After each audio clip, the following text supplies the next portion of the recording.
እዚህ ግብጽ ድረስ መጥቶ እንዴት ኢትዮጵያን ሳይወር ቀረ። በጣም በጊዜውም የነበሩ ኢትዮጵያውያን በሴቶች ተዋጊዎችም ጭምር ያምኑ ነበር። በሌሎችም ዓለማት እስከ ግሪክ እስከ ሮማ ድረስ የተፈሩና የተከበሩ ነበሩ። በጣም ተዋጊ ከመሆኗ የተነሳ ከሮማውያን ጋር በተደረገ ውጊያ ምክንያት አንድ አይኗ ተጎድቶ ስለነበረ አንድ አይኗ ማየት አይችልም ነበር።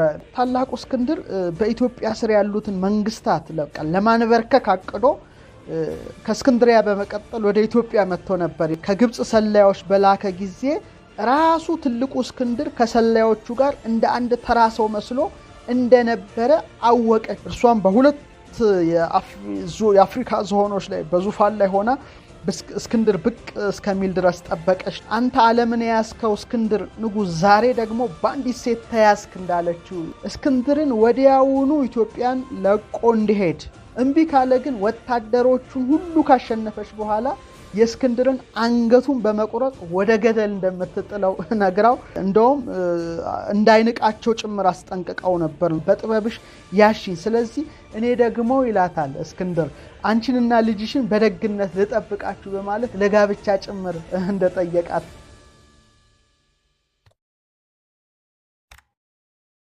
እቺ ሴት በጣም ኃያል ናት።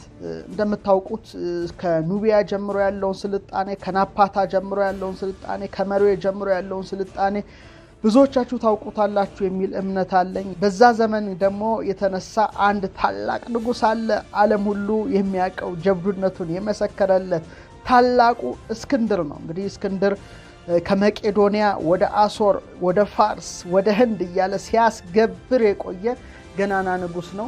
በተለይ ዜና እስክንድር እጅግ ከሚያስደስተኝ መጽሐፍ ውስጥ ነውና የእስክንድርን ጀብዱ ዓለም ላይ እንዴት እየዞረ ያስገብር እንደነበረ ኃያልነቱ እንግዲህ የእስክንድርን ገናንነት ይሄንን ሳነብ በጣም ጀብደኝነቱ ይገርመኝ ነበር እና ዜና እስክንድርና ሌሎች መጻሕፍት ስመለከት ግን እስክንድር እንደዚህ ምን አይነት ጀግና ነው ብዬ ስደምም ለካ እስክንድርን ደግሞ ያስደነገጠች አንዲት ኢትዮጵያዊት ንግስት ላይ በድንገት አይኔ ያረፈ። እቺ ንግስት ቅንዳቄ ናት። እስቲ ስለ እስክንድር ግን ቀድሜ ልንገራችሁ ኩራን ተመልካቾቻችን። እንግዲህ እስክንድር መቄዶንያን፣ አሶርን፣ ፋርስን፣ ህንድን በሙሉ የገዛ ገናና ንጉስ ሲሆን የሚደንቀው አህጉራችን አፍሪካ ድረስ በመምጣት ግብጽን ከፐርሺያኖች ነጥቆ ያው እጅ እንዳደረገውላችሁ ታውቃላችሁ። በቆይታውም እስክንድሪያን መስርቷል። በእስክንድር እስክንድሪያ ተብላለች ይላሉ የኢትዮጵያ ሊቃውንት። ለምሳሌ በቄሳር ቂሳሪያ፣ በፊልጶስ ፊልጵስዩስ፣ በቆስጠንጢኖስ ቁስጥንጥንያ የሚል እንደተሰየሙ በእስክንድር እስክንድሪያ ተብላለች። እንግዲህ እስክንድሪያንም የመሰረተ ነው እና እስክንድሪያ ድረስ መጥቶ እዚህ ግብጽ ድረስ መጥቶ እንዴት ኢትዮጵያን ሳይወር ቀረ? ይሄ በጣም የሚያስደንቅ ነገር ነው። እንዴት ግብጽ ድረስ መጥቶ እስክንድር ኢትዮጵያን እንዴት አልያዘም የሚለው ነገር ብዙዎችን ያስገርማል። እና ያልያዘበትን ምክንያት ከአንዲት ብርቱ ተዋጊ ንግስታችን የተነሳ እንደሆነ ነው ታሪክ ጸሐፍት የጻፉት። በተለይ ካሊስቴስ በተባለ ጸሐፊ የተዘጋጀ አንድ የጥንት ታሪክ እንደሚነግረን ታላቁ እስክንድር በኢትዮጵያ ስር ያሉትን መንግስታት ለማንበርከክ አቅዶ ከእስክንድሪያ በመቀጠል ወደ ኢትዮጵያ መጥቶ ነበር ይላል።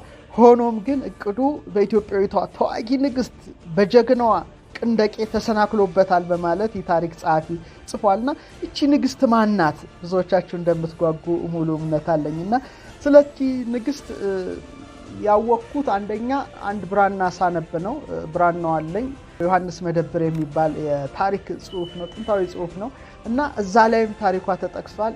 ከሀገራችን ጸሐፍ ተክለ ጻድቅ መኩሪያም አንስተዋታል፣ ሌሎችም አንስተዋታል።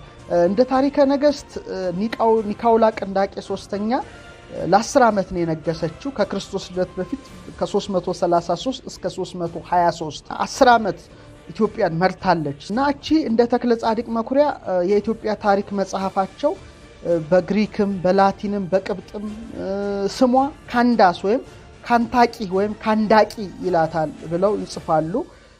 በግዕዝ መጻሕፍት ደግሞ ህንደኬም ትባላለች ይላሉ። በዮሐንስ መደብር መጽሐፍ ደግሞ ቅንዳቅስ ብሏታል ብለው ጽፈዋል።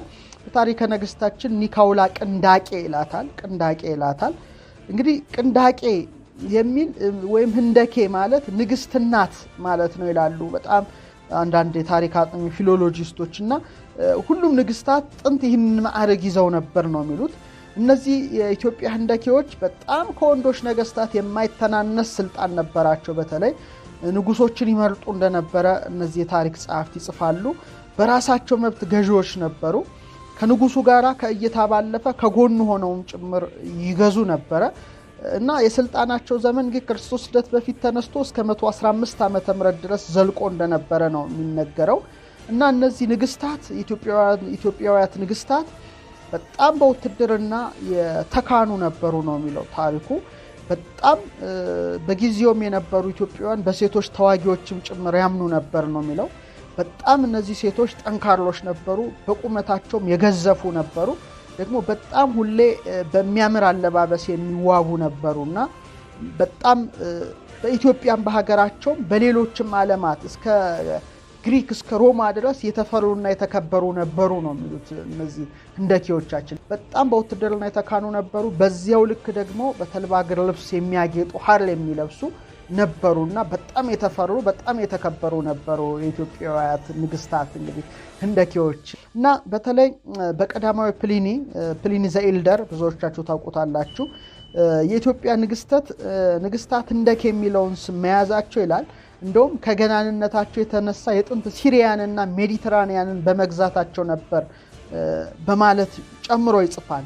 እና እቺ ንግስት በተለይ ቅንዳቄ አንዳንዶቹ ምንድነው የሚሉት በጣም ተዋጊ ከመሆኗ የተነሳ ከሮማውያን ጋር በተደረገ ውጊያ ምክንያት አንድ አይኗ ተጎድቶ ስለነበረ አንድ አይኗ ማየት አይችልም ነበር ይላሉ። በጣም ተዋጊ ነበረችና ኃይለኛ ነበረች፣ በጣም ብልህ ነበረችና በአንድነት መምራት የምትችል ነበረች ይላል ቅንዳቄና በጣም ትፈራ ትከበር የነበረች ናትና በጦር ሜዳ የሚተካከላት አልነበረም ብሎ ያነሳታል። ሶስት የታሪክ መዛግብትን በዚሁ ላይ ለማስረዳት እሞክራለሁ። አንደኛው ዮሐንስ መደብር የተባለው ጥንታዊ መጽሐፍ ነው እና ዮሐንስ መደብር ምን ይላል? ህንደኬንና ሀገሯ ኢትዮጵያን ለመሰለል ከግብጽ ሰላዮች በላከ ጊዜ ራሱ ትልቁ እስክንድር ከሰላዮቹ ጋር እንደ አንድ ተራ ሰው መስሎ እንደነበረ አወቀች ይላሉ። በጣም ይገርማል። እስክንድሪያን ከገዛ በኋላ ስለዚህ ቻያል ሴት ይሰማልና እስቲ የኢትዮጵያን ነገር መሰለል አለብኝ ብሎ ተራ ወታደር መስሎ ከሰላዮች ጋራ ኢትዮጵያ ጭምር ሊመጣ ወደ ድንበሯ እንደተጠጋ ነው ዮሐንስ መደብር የሚጽፈው። እሷ ግን በጣም ባላት የውትድርና ብቃት የምርመራ ብቃት እስክንድር መሆኑን አውቃው ከያዘችው በኋላ አንተ ዓለምን ያስከው እስክንድር ንጉስ ዛሬ ደግሞ በአንዲት ሴት ተያዝክ እንዳለችው ይጽፋል። በጣም ይገርማል። በአንዲት ኢትዮጵያዊ ሴት ተያዝክ ዛሬ ብላ እንዳለችው እስክንድር ደግሞ ምን ብሎ መልሶላታል?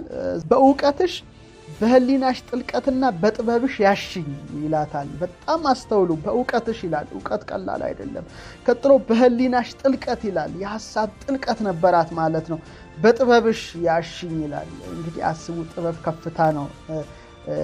ኩላሊት ያጤሰውን ልብ ያመላለሰውን ናላ ያወረሰውን ያስተባበረ ሰው ነው ጠቢብ የሚባለውና በጥበብሽ ያሽኝ። ስለዚህ እኔ ደግሞ ይላታል እስክንድር አንቺንና ልጅሽን በደግነት ልጠብቃችሁ በማለት ለጋብቻ ጭምር እንደጠየቃት ይጽፋል።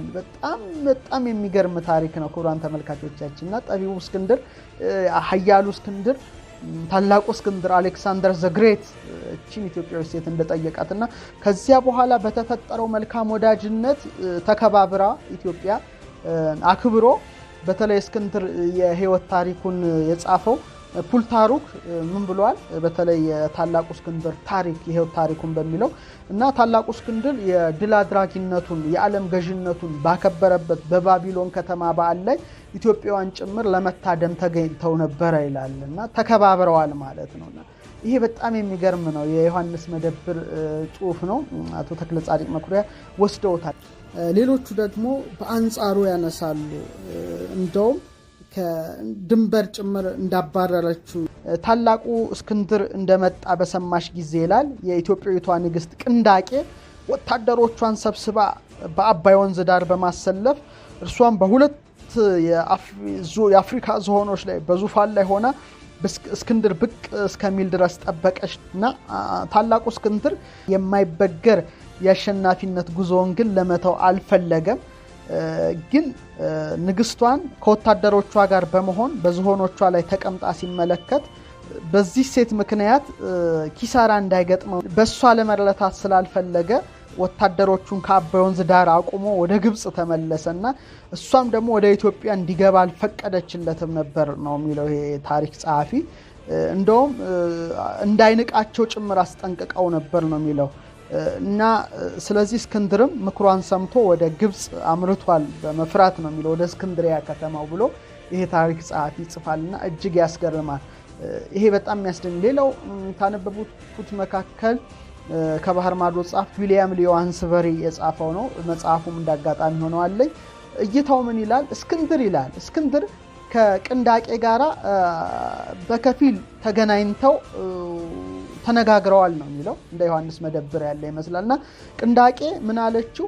እስክንድርን ወዲያውኑ ኢትዮጵያን ለቆ እንዲሄድ ከኢትዮጵያ መግባትም አይደለም ለቆ እንዲሄድ አካባቢውን ጭራሽ ለቆ እንዲሄድ እንደመከረችው እንቢ ካለ ግን ወታደሮቹን ሁሉ ካሸነፈች በኋላ የእስክንድርን አንገቱን በመቁረጥ ወደ ገደል እንደምትጥለው ነግራው እንደነበረ ይሄ ዊሊያም ሊዮሃንስበሪ ያትታልና እጅግ ይገርማል ምን ያህል ታላላቅ ሴቶች እንደነበሩ። ለዚህ ነው እንግዲህ የሐዋርያት ሥራ ምዕራፍ 8 ቁጥር 27 ላይ እነሆም ህንደኬ የተባለች የኢትዮጵያ ንግስት አዛዥና ጀንደረባ የነበረው በገንዘቧም ሁሉ የሰለጠነ አንድ ኢትዮጵያዊ ሊሰግድ ወደ ኢየሩሳሌም መጥቶ ነበር ይላልና እስከዛ ጊዜ ድረስ ህንደኬ የሚለው የኢትዮጵያ ንግስታት መጠሪያ ሆኖ እንደተጠቀሰ ራሱ ቅዱሱ መጽሐፍ ይመሰክራል። ስለዚህ የራሳችን ታሪክ ጠንቅቀን በማወቅ ለመጪውም ትውልድ በተለይ በማስተላለፍ እንድንጠነክር በዚህ አጋጣሚ መልእክቴን አስተላልፋለሁ።